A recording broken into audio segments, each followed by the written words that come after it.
शहरातील मुख्य बाजारपेठ असलेल्या गुलबंडी येथील स्वतःच्या मालकी हक्क असलेल्या मालमत्तेवर अनोळखी अज्ञात गावगुंडांना हाताशी धरून मालमत्तेचा बेकायदेशीर ताबा घेतल्यावर कायदेशीर कार्यवाही व्हावी अशी मागणी व्यापारी दीपक ईश्वरदास बादशाह यांनी आयोजित पत्रकार परिषदेमार्फत केली।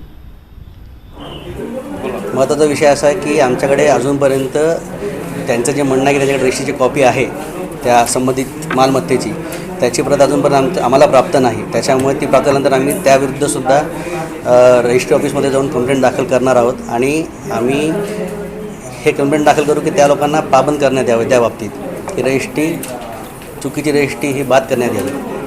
त्याची संबंधित डॉक्युमेंट त्याच्या ऑर्डर्स आम्ही त्यांना आणि पोलिसांनासुद्धा पुढे जाऊन सुपूर्द करू। पत्रकार परिषदेचा विषय असा होता की हे माझे नातेवाईक आहेत दीपक ईश्वरदास बादशाह यांची गुलमंडीवरती सुकामेवाचं दुकान आहे।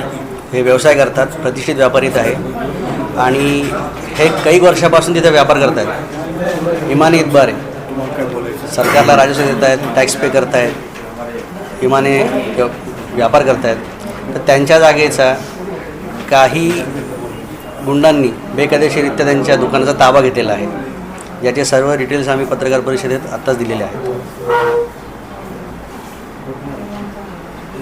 काय वाटतंय, काय अपेक्षा आहे? आमची अपेक्षा एवढीच आहे सर की पोलीस यंत्रणेने आम्हाला पूर्णपणे न्याय द्यावा।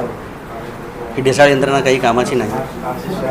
ताबा कोणी ताबा घेणारे जे दोन व्यक्ती आहेत त्यांचे नावं आम्ही दिलेले आहेत प्रेस कॉन्फरन्समध्ये, नाव सांगा? मनोज बादशाह आणि अजय चावरिया।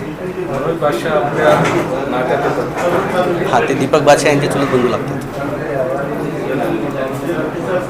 ईश्वरदास बादशाह, राहणार देवका अपार्टमेंट पांढरेवा। मनोज कन्हैयालाल बादशाह आणि अजय चावरे यांनी माझ्या दुकानाचा बेकायदेशीर ताबा घेतला। त्याच्याबद्दल पोलीस स्टेशनला अर्ज दिलेला आहे आणि मनोज कन्हैयालाल बादशाहला काही अधिकार नाही का अजय चावरेला रजिस्ट्री करून द्यायचा, कारण तो कोणत्याच जागेचा मालक नाही आहे। तो जर मालक नसताना तो रजिस्ट्री करून देतो आणि डायरेक्ट ताबा घेतात दुकानाचा आणि गुंडांच्या मार्फत। तर जे गुंड आले होते त्यांचे फोटो वगैरे CCTVमध्ये पोलिसांनी तपासावे आणि त्यांनी बघावं आणि त्याच्यानंतर तुम्हाला लक्षात येईल का सर्वसामान्य माणसाच्या दुकानात अचानक जर हमला झाला तर काय परिस्थिती होती। गुलमंडीचा व्यापारी हा तुम्ही किती वर्षापासून बघा, तो प्रतिष्ठित व्यापारी म्हणून बघितलं जातं त्याच्याकडे।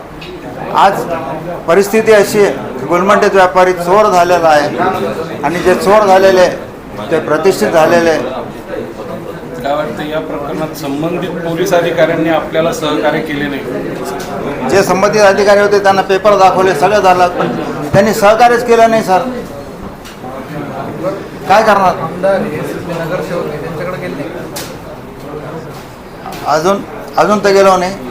आता 2-3 दिवस माझे पेपर वगैरे जमा करण्यात, टायपिंग करण्यात, मग असा अर्ज दे, तसा अर्ज दे, असा कर तसा कर, फक्त चक्रामध्ये। आता 70 वर्षामध्ये किती चक्रा मारायच्या, सकाळी 8 वाजेपासून तर रात्री 11 वाजेपर्यंत हेच चालू आहे।